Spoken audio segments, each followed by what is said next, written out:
இன்னைக்குமே முக்காவாசி ஆண்கள் பெண்களுக்கு துரோகம் செய்றவங்களா தான் இருக்காங்க. ஏதோ ஒரு சில பேர் கொஞ்சம் நல்ல டைப்பா இருக்கிறாங்க அவ்வளோதான். இந்த ஆண்கள நம்பி, நம்பி பெண்கள் அழுதுகிட்டு தான் இருக்கிறாங்க. ஒய்ஃப வச்சுக்கிட்டு இன்னொருத்திகிட்ட பழகுறது, இதெல்லாம் ஒரு தப்புன்னே அவங்களுக்கு தெரிய மாட்டேங்குது. ஒரு பொண்ண கல்யாணம் பண்ணிக்கிட்டு வந்தோமே, அவளுக்கு இவ்வளோ பெரிய துரோகம் பண்றோமே, அப்படிங்கிற எண்ணமே இந்த ஆண்களுக்கு கிடையாது. இந்த மாரி ஆண்கள்ட்ட வாழ்றத விட, பேசாம வெளியில வந்துரணும்.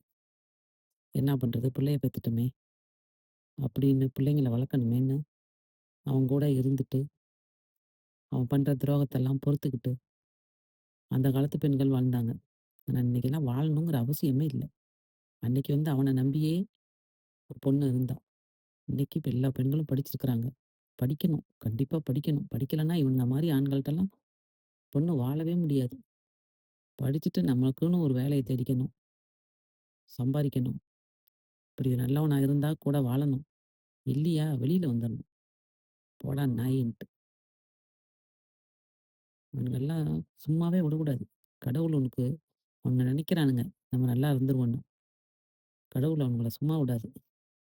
இது ஒரு பக்கம் இருந்தாலும், அந்த அவன் இவங்க கூட பழகுறாளுக பாரு!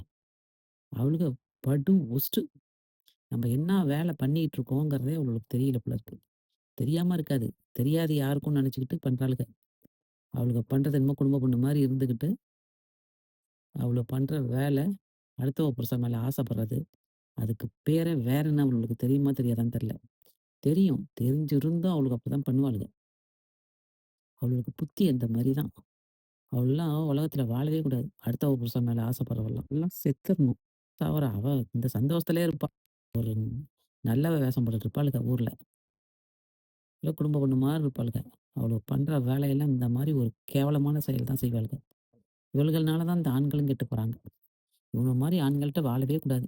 தயவு செஞ்சு உங்க வீட்லலாம் இந்த மாரி பொண்ணுங்க ஏதாவது கஷ்டப்பட்டுட்டு அவங்கள்ட்ட சிக்கிட்டு இருந்ததுன்னா, "நீ வாம்மா நான் பார்த்துக்கிறேன்" அப்படின்னு சொல்லி அழைச்சிட்டு வந்துருங்க. அந்த பொண்ணு வேலைக்கு போ சொல்லி அது பிள்ளைய, அது குடும்பத்த அது பார்த்துக்கட்டும். அவன்ட்டேருந்து வெளியில வந்தா தான் அது நிம்மதியாவே இருக்கும் அந்த பொண்ணு. இந்த மாரி ஆண்கள்ட்ட வாழ்றத விட வெளியில வந்தது எவ்வளவோ பெஸ்ட்டு. யார்ட்டயாவது கொஞ்ச நேரம் பேசிட்டு இருந்தா பெண்கள்ட்ட, அவங்க அவங்க வீட்ல இதுதான் நடக்குதுன்னு சொல்லி பேசுறாங்க. அதெல்லாம் எந்த எந்த அளவுக்கு பாவம் தெரியுமா? இந்த பெண்ணுங்க பாவத்துல உழுவுறது.